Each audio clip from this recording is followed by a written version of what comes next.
नमस्कार, मैं हूं सरिता चौधरी। राजस्थान सरकार व वेदांता के CSI इनिशिएटिव ई कक्षा में, जिसका टेक्निकल पार्टनर मिशन ज्ञान है, आप सभी का स्वागत करती हूं। हम लोग अध्ययन कर रहे हैं सामाजिक एवं आर्थिक न्याय तथा महिला आरक्षण के बारे में। इससे पहले हम लोग सामाजिक न्याय, उसका अर्थ और संविधान में उससे संबंधित महत्वपूर्ण प्रावधानों के बारे में, और उसके साथ ही हम लोग आर्थिक न्याय का अर्थ और उसकी आवश्यकता के बारे में चर्चा कर चुके हैं। इस वीडियो के अंतर्गत हम लोग डिस्कस करने जा रहे हैं कि वे कौन कौन से महत्वपूर्ण प्रावधान हैं जो संविधान में उल्लेखित हैं और हमारे राष्ट्र के अंतर्गत, राज्य के अंतर्गत आर्थिक न्याय की स्थापना के अंतर्गत सहयोग करते हैं। इसी के साथ इस वीडियो में हम लोग इस बात की चर्चा भी करेंगे कि आर्थिक न्याय के क्षेत्र में और कौन कौन से सुधार किए जा सकते हैं, यानी आर्थिक न्याय की स्थापना के लिए आवश्यक सुझावों के बारे में चर्चा करेंगे। ठीक है, तो हम लोग जानते हैं सबसे पहले संवैधानिक प्रावधानों या संवैधानिक उपबंधों के बारे में जो आर्थिक न्याय की स्थापना की बात करते हैं। देखो, यदि प्रश्न बनता है कि संविधान का कौन सा भाग सामाजिक आर्थिक न्याय की स्थापना से संबंधित है या राज्य के लोक कल्याणकारी स्वरूप से संबंधित है, तो आप लोगों का आंसर होगा भाग 4, राज्य की नीति के निर्देशक तत्व सामाजिक एवं आर्थिक न्याय की स्थापना से संबंधित है और यह राज्य के लोक कल्याणकारी स्वरूप की स्थापना करने में सहयोग करता है, निर्देशित करता है। तो ये 1 नंबर का प्रश्न आप लोगों का बनता है, और न केवल 12th क्लास की क्लास के लिए ही बल्कि आगे की क्लासेस के अंतर्गत भी और कंपटीशन एग्जाम्स के अंतर्गत भी इसको पूछा जाता है। तो डायरेक्टिव प्रिंसिपल्स का पार्ट है, यानी पार्ट जो 4 है हमारे संविधान का, भाग 4 है, वह तो सामाजिक आर्थिक न्याय से संबंधित है ही। इसी के साथ साथ हमारे जो मूल उद्देश्य हैं, मूल ध्येय हैं, यानी हमारे संविधान के जो दर्शन है, उनका उल्लेख हमारे संविधान की उद्देशिका के अंतर्गत किया गया है, प्रियम्बल के अंतर्गत किया गया है, जिसे प्रस्तावना हम लोग कहते हैं। और इसी के साथ मौलिक अधिकारों के अंतर्गत व्यक्तियों को अनेक प्रकार के सामाजिक, आर्थिक, राजनीतिक अधिकार प्रदान किए गए हैं। तो इन सब बातों के बारे में हम लोग सामाजिक न्याय के अंतर्गत हम लोगों ने जान लिया है, पढ़ लिया है। अब हम लोग बात कर रहे हैं आर्थिक न्याय की, तो थोड़ा सा रिवाइज करते हुए बात करते हैं हम लोग कि आर्थिक न्याय का उल्लेख भारतीय संविधान की प्रस्तावना के अंतर्गत सामाजिक और राजनीतिक न्याय के साथ किया गया है। इसी प्रकार से आर्थिक न्याय का उल्लेख मौलिक अधिकारों के अंतर्गत, यानी संविधान के भाग 3 के अंतर्गत किया गया है, और इसी के साथ ही भाग 4 यानी राज्य की नीति के निर्देशक तत्वों के अंतर्गत भी आर्थिक न्याय को सुनिश्चित करने वाले प्रावधानों का उल्लेख किया गया है। जब छोटा प्रश्न बनता है, यानी 1 या 2 नंबर का प्रश्न बनता है और पूछा जाता है कि आर्थिक न्याय से संबंधित संवैधानिक उपबंधों का उल्लेख कहाँ किया गया है, तो हम लोग कह सकते हैं कि भारतीय संविधान की उद्देशिका के अंतर्गत, मौलिक अधिकारों के अंतर्गत और राज्य की नीति के निर्देशक तत्वों के अंतर्गत आर्थिक न्याय के प्रावधान का उल्लेख किया गया है। तो सबसे पहले हम लोग अध्ययन करते हैं कि भाग 3 में मौलिक अधिकारों के अंतर्गत कौन कौन से उपबंधों का उल्लेख किया गया है जो आर्थिक न्याय से संबंधित है। इसके अंतर्गत पहले हम लोग बात करें तो अनुच्छेद 16 और दूसरी बात करें तो अनुच्छेद 19(1)(6). अनुच्छेद 16 याद कीजिए, किसकी बात करता है अनुच्छेद 16? अवसर की समानता। अनुच्छेद 16 कहता है कि समाज में सभी व्यक्तियों को अवसर की समानता प्राप्त होनी चाहिए ताकि सभी व्यक्ति अपना आर्थिक उत्थान कर सके, आर्थिक विकास कर सके। यानी अनुच्छेद 16 कहता है कि राज्याधीन अवसरों के अंतर्गत, यानी सरकारी नौकरियों के अंतर्गत सभी व्यक्तियों को बिना भेदभाव के अवसर उपलब्ध होने चाहिए। यानी अनुच्छेद 16 क्या कहता है कि प्रत्येक व्यक्ति को अवसर की समानता होगी। राज्य के अधीन सरकारी नौकरियों में सभी व्यक्तियों को समान रूप से अवसर उपलब्ध करवाया जाएगा। इसी प्रकार से अनुच्छेद 19(1)(6) कहता है कि सभी नागरिकों को अपनी इच्छा अनुसार कोई भी वृत्ति, व्यापार या आजीविका की व्यवस्था करने का अधिकार होगा और वह कहीं भी अपना कोई व्यापार या उद्यम स्थापित कर सकता है। अनुच्छेद 370 हटने से पहले जम्मू कश्मीर में यह प्रतिबंधित था, लेकिन अब जम्मू कश्मीर में भी यदि आप जाकर अपना व्यापार करना चाहो या कोई नौकरी प्राप्त करना चाहो तो वहाँ आप कर सकते हो। तो ये दोनों प्रावधान मौलिक अधिकारों में उल्लेखित है, अनुच्छेद 16 और अनुच्छेद 19(1)(6। अनुच्छेद 16 कहता है अवसर की समानता है प्रत्येक व्यक्ति को बिना किसी भेदभाव के, और अनुच्छेद 19(1)(6 कहता है कि सभी व्यक्तियों को अपनी इच्छा अनुसार वृत्ति, व्यापार या आजीविका या उद्यम स्थापित करने की स्वतंत्रता है। लेकिन यदि व्यक्ति के द्वारा अपनाया जाने वाला कोई उद्यम या व्यवसाय या वृत्ति समाज में नैतिकता का पतन करने वाली है तो उस स्थिति के अंतर्गत राज्य क्या कर सकता है? हस्तक्षेप कर सकता है।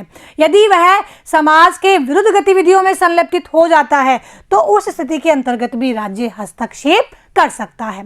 ठीक है, अब हम लोग बात करते हैं राज्य की नीति के निर्देशक तत्वों के अंतर्गत, यानी भाग 4 के अंतर्गत कौन कौन से प्रमुख प्रावधान हैं जो ये उल्लेखित करते हैं कि आर्थिक न्याय की स्थापना के लिए इन सभी प्रावधानों का अनुसरण किया जाए।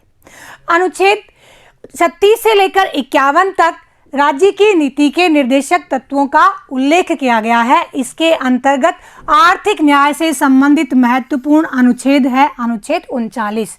देखो, सामाजिक न्याय से संबंधित महत्वपूर्ण अनुच्छेद था 38 और आर्थिक न्याय से संबंधित महत्वपूर्ण अनुच्छेद है 39, जिसके अंतर्गत कुछ बातें कही गई हैं जो आर्थिक न्याय की स्थापना को प्रोत्साहित करती है।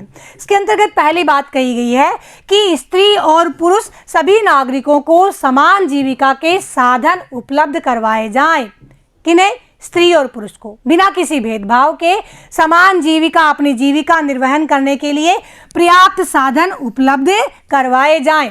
दूसरी बात कहता है कि समुदाय के भौतिक संसाधनों का स्वामित्व और नियंत्रण इस प्रकार से हो, यानी भौतिक संसाधनों का या सार्वजनिक संसाधनों का वितरण इस प्रकार से हो कि सभी के सामूहिक हित में वृद्धि हो, यानी सामूहिक हित का सर्वोत्तम रूप हो। उन संसाधनों के प्रयोग से सभी का भला हो, सभी का विकास हो। तीसरी बात कहता है कि आर्थिक व्यवस्था का संचालन इस प्रकार से राज्य के द्वारा किया जाए कि आर्थिक संसाधनों का विकेंद्रीकरण हो, यानी केंद्रीकरण नहीं हो उत्पादन के साधनों का। इस प्रकार से राज्य के द्वारा आर्थिक व्यवस्था का संचालन किया जाना चाहिए। नेक्स्ट कहता है कि स्त्री और पुरुषों के लिए समान कार्य के लिए समान वेतन की व्यवस्था होनी चाहिए। हम लोग देखते हैं अमूमन ऐसा होता है हमारे यहाँ, महिला मजदूर को बुलाया जाता है तो उसे दिन की दहाड़ी के रूप में 400 रुपया और पुरुष मजदूर को बुलाया जाता है तो 500 रुपया।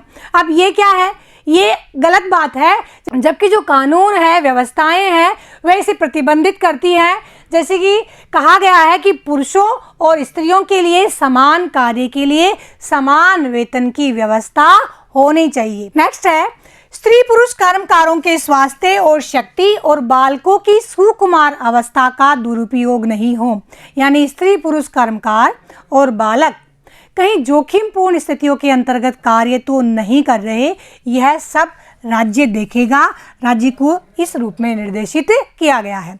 इसी प्रकार से बालकों का कहीं आर्थिक नैतिक शोषण नहीं हो रहा हो, जो मानव तस्करी होती है या मानव का अनैतिक व्यापार हो रहा है, ऐसी स्थितियां नहीं हो, और बालकों के विकास के लिए राज्य के द्वारा स्वतंत्र, गरिमामय और स्वस्थ विकास के अवसर तथा सुविधाएं उपलब्ध करवाई जाए, ताकि आज का यह बालक जब कल नागरिक बने तो अपने व्यक्तित्व के कारण देश के विकास में योगदान दे पाए।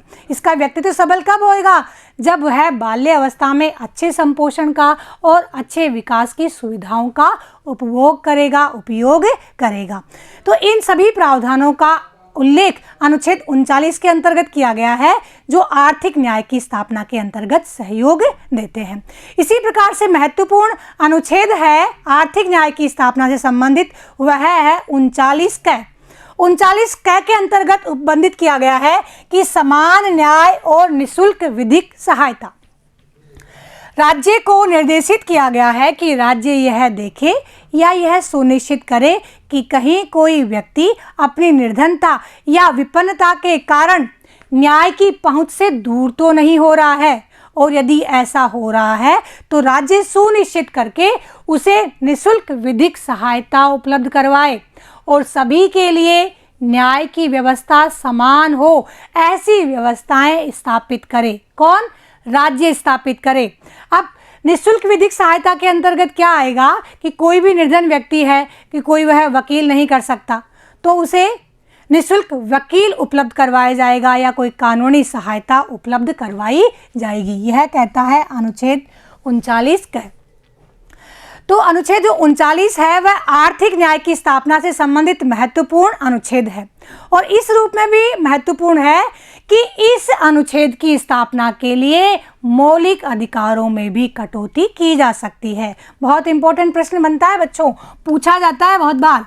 तो इस पूछा जाता है कि वह कौन सा अनुच्छेद है जिसकी स्थापना के लिए मौलिक अधिकारों में कटौती की जा सकती है। तो वह है अनुच्छेद क और अनुच्छेद ख, जिनकी स्थापना के लिए मौलिक अधिकारों में कटौती की जा सकती है। और यह दोनों खंड अनुच्छेद क और ख किससे संबंधित है? आर्थिक न्याय की स्थापना से संबंधित है। इसी प्रकार से आर्थिक न्याय की स्थापना के लिए जो मौलिक अधिकार था, 7वां मौलिक अधिकार, उसे निरसित कर दिया गया, हटा दिया गया, और वर्तमान समय में भारत के नागरिकों को 6 मौलिक अधिकार प्राप्त हैं और संपत्ति के मौलिक अधिकार को 44वें संविधान संशोधन द्वारा हटा दिया गया और कानूनी अधिकार में सम्मिलित कर दिया गया। इसी प्रकार से देशी राजाओं के जो प्रीपर्स थी उसकी भी समाप्ति कर दी गई, और ये भी इसलिए की गई कि समाज में आर्थिक न्याय की स्थापना हो सके। तो हमने उन सभी प्रावधानों के बारे में अध्ययन किया जो भारतीय संविधान के अंतर्गत उपबंधित हैं, उल्लेखित हैं और आर्थिक न्याय की स्थापना में सहयोग करते हैं या आर्थिक न्याय की स्थापना का उल्लेख करते हैं। अब हम लोग डिस्कस करते हैं उन सभी सुझावों के बारे में जो आर्थिक न्याय की स्थापना को और भी अधिक मजबूत बना सकते हैं, और भी अधिक सुदृढ़ बना सकते हैं, ताकि हमारा समाज कैसा हो? न्यायपूर्ण समाज हो सके। अब बात ये हो रही है कि हम लोग आर्थिक न्याय की स्थापना के अनेक उपबंधों के बारे में बात कर चुके हैं और उन सब स्थितियों के बारे में बात कर चुके हैं जिनके आधार पर आर्थिक न्याय की आवश्यकता भी होती है। तो फिर सुझाव की आवश्यकता क्या होगी? देखो, 70 साल से अधिक हमें आज़ादी प्राप्त हो गए, लेकिन उसके पश्चात भी देश अमीर और गरीब की जो बीच की खाई है उसे पाट नहीं सका, बल्कि ये खाई दिन प्रतिदिन बढ़ती ही जा रही है, समाज का विभाजन होता ही जा रहा है। इसी के कारण अनेक प्रकार की कुप्रवृत्तियों का जन्म हो गया है, जैसे भ्रष्टाचार है, लाल फीताशाही है, नक्सलवाद है, राजनीति का अपराधीकरण है, आदि प्रवृत्तियों का जन्म हो गया है।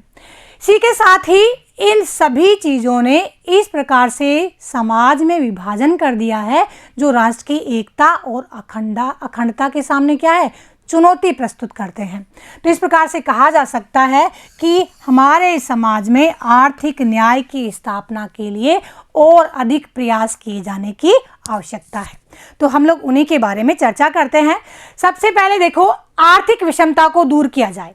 समाज में जब आर्थिक विषमता दूर होगी, अमीर गरीब का जो भेद दूर होगा, तो क्या होगा? समाज समानता के स्तर पर आएगा और सभी लोगों को समान विकास के अवसर प्राप्त होंगे, तो सभी का विकास हो पाएगा। इसलिए सबसे पहले आवश्यकता है आर्थिक विषमता का निवारण किया जाए। उसके पश्चात जो असीमित संपत्ति है उसके अधिकार पर प्रतिबंध लगाया जाए। इसके लिए प्रतिबंध किया भी गया है, जैसे हम लोगों ने अभी चर्चा की कि संपत्ति के मौलिक अधिकार को हटाकर कानूनी अधिकार बना दिया गया है।